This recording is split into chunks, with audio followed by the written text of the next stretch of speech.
Dan brown, ये नाम सुनते ही या तो लोग उन्हें पसंद करते हैं या फिर बिल्कुल नहीं। लेकिन एक बात तो माननी पड़ेगी, जब भी उनकी कोई नई किताब आती है तो उसे नज़रअंदाज करना नामुमकिन हो जाता है। ये सिर्फ एक किताब नहीं होती, एक पूरा कल्चरल इवेंट बन जाती है। और उनकी नई novel the secret of secrets के साथ भी बिल्कुल यही हो रहा है। और देखिए, यही तो है डैन ब्राउन का जादू। किताब का नाम सुनते ही रिएक्शन आने शुरू हो जाते हैं। कुछ लोग, जैसे इस रेडिट यूजर ने लिखा, मजाक उड़ाते हैं, तो दूसरी तरफ करोड़ों लोग हैं जो इसे पढ़ने के लिए बेताब हैं। तो सवाल यह है कि आखिर ऐसा क्यों है? चलिए इसी गुत्थी को सुलझाते हैं। तो आज के इस विश्लेषण में हम क्या क्या देखने वाले हैं?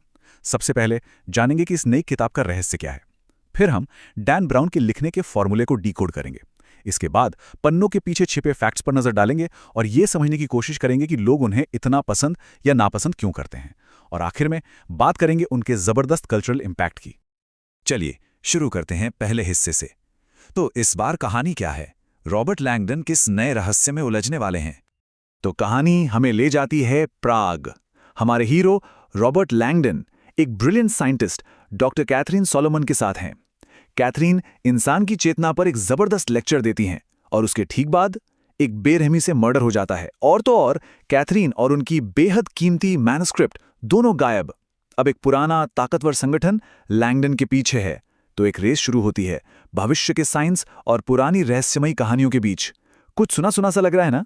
है ना? ये टिपिकल डैन ब्राउन का अंदाज है और ये हर बार काम करता है। और इसी वजह से जब भी डैन ब्राउन की कोई नई किताब की घोषणा होती है तो रिएक्शन हमेशा दो तरह के होते हैं। एक तरफ जबरदस्त एक्साइटमेंट और दूसरी तरफ उतना ही जबरदस्त मजाक। पर ऐसा होता क्यों है? चलिए अब थोड़ा और गहराई में उतरते हैं और उनके लिखने के तरीके को डिकोड करने की कोशिश करते हैं। आखिर वो कौन सा सीक्रेट फॉर्मूला है जो उनकी हर किताब को बेस्ट सेलर बना देता है? ये है वो फॉर्मूला। छोटे छोटे 2-3 पेज के चैप्टर्स और हर चैप्टर खत्म होता है एक जबरदस्त क्लिफ हैंगर पर। साथ में एक ब्रिलियंट और अट्रैक्टिव फीमेल पार्टनर, 24 घंटे की डेडलाइन, लिखने का एक अजीब लेकिन यादगार स्टाइल, एक खतरनाक विलन जिसकी कोई ना कोई अजीब आदत होती है, और एक भरोसेमंद मेंटर जो आखिर में विलन निकलता है। फैंस हों या क्रिटिक्स, सब इस बात से सहमत है कि उनका एक सेट पैटर्न है। एक कमेंटेटर ने तो उन्हें नॉवेल की दुनिया का क्विबी तक कह डाला, मतलब छोटे, तेज और आपको पूरी तरह बांध कर रखने वाले। और उनके लिखने के स्टाइल का ऑनलाइन मजाक भी खूब बनता है। जैसे कि ये लाइन जो किसी ने उनकी पैरोडी करते हुए लिखी है, जरा सुनिए। ये दिखाता है कि लोग उनके स्टाइल को कितनी गहराई से पहचानते हैं, भले ही सिर्फ मजाक उड़ाने के लिए। और ये रहा एक और उदाहरण। उनके क्रिटिक्स अक्सर इसी तरह की अजीब तुलनाओं पर सवाल उठाते हैं, और सच कहें तो अब ये उनके काम से जुड़ी हर चर्चा का एक जरूरी हिस्सा बन चुका है। लेकिन सवाल यह है कि क्या डैन ब्राउन की किताबें सिर्फ एक फॉर्मूले पर चलती हैं या फिर पन्नों के पीछे कुछ और भी है?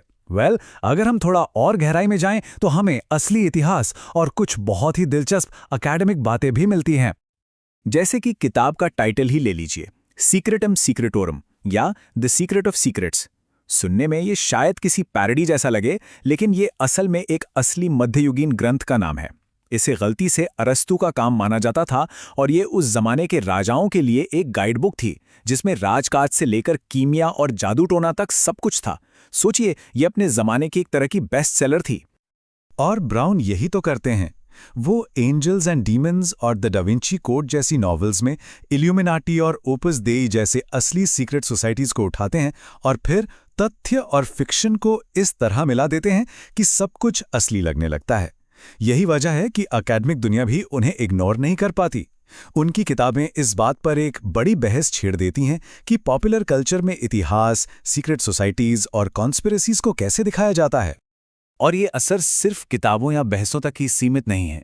इसका एक ठोस असल दुनिया में इम्पैक्ट होता है। लोग सच में उन जगहों पर घूमने जाते हैं जिनके बारे में वो उनकी किताबों में पढ़ते हैं। जैसे कि प्राग के टूरिज्म बोर्ड ने तो इस नई किताब में बताई गई जगहों के आधार पर स्पेशल गाइडेड टूर भी बनाने शुरू कर दिए हैं। कमाल है ना? तो ये हमें उस सबसे बड़ी बहस पर ले आता है जो डैन ब्राउन के इर्द गिर्द घूमती है। उनकी किताबें क्या हैं? प्रोफाउंड या प्रिटेंशियस, मतलब गहरी और ज्ञानवर्धक, या सिर्फ दिखावा?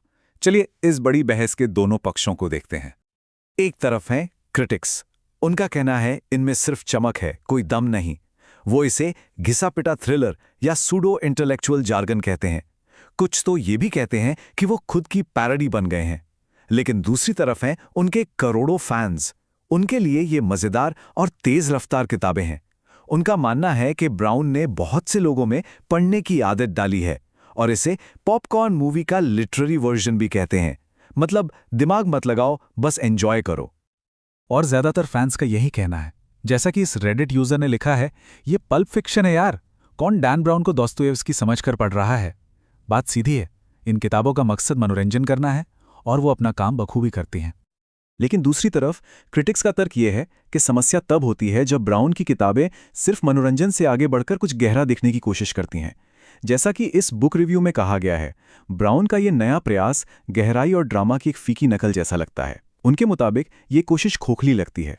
लेकिन ये बहस चाहे कितनी भी लंबी चले, एक चीज है जिस पर कोई सवाल नहीं उठा सकता, और वो है डैन ब्राउन का जबरदस्त कमर्शियल सक्सेस। वो एक कमर्शियल पावर हाउस हैं। जरा इस नंबर को देखिए, 250 मिलियन, यानी 25 करोड़ से भी ज्यादा। इतनी किताबें तो सिर्फ उनकी रॉबर्ट लैंगडन सीरीज की बिकी हैं पूरी दुनिया में। यह आंकड़ा ही उन्हें दुनिया के सबसे सफल लेखकों में से एक बना देता है। और ये सिर्फ बिक्री के नंबर नहीं है। इसका मतलब ये है कि रॉबर्ट लैंगडन की कहानियां 56 अलग-अलग भाषाओं में पढ़ी जाती हैं।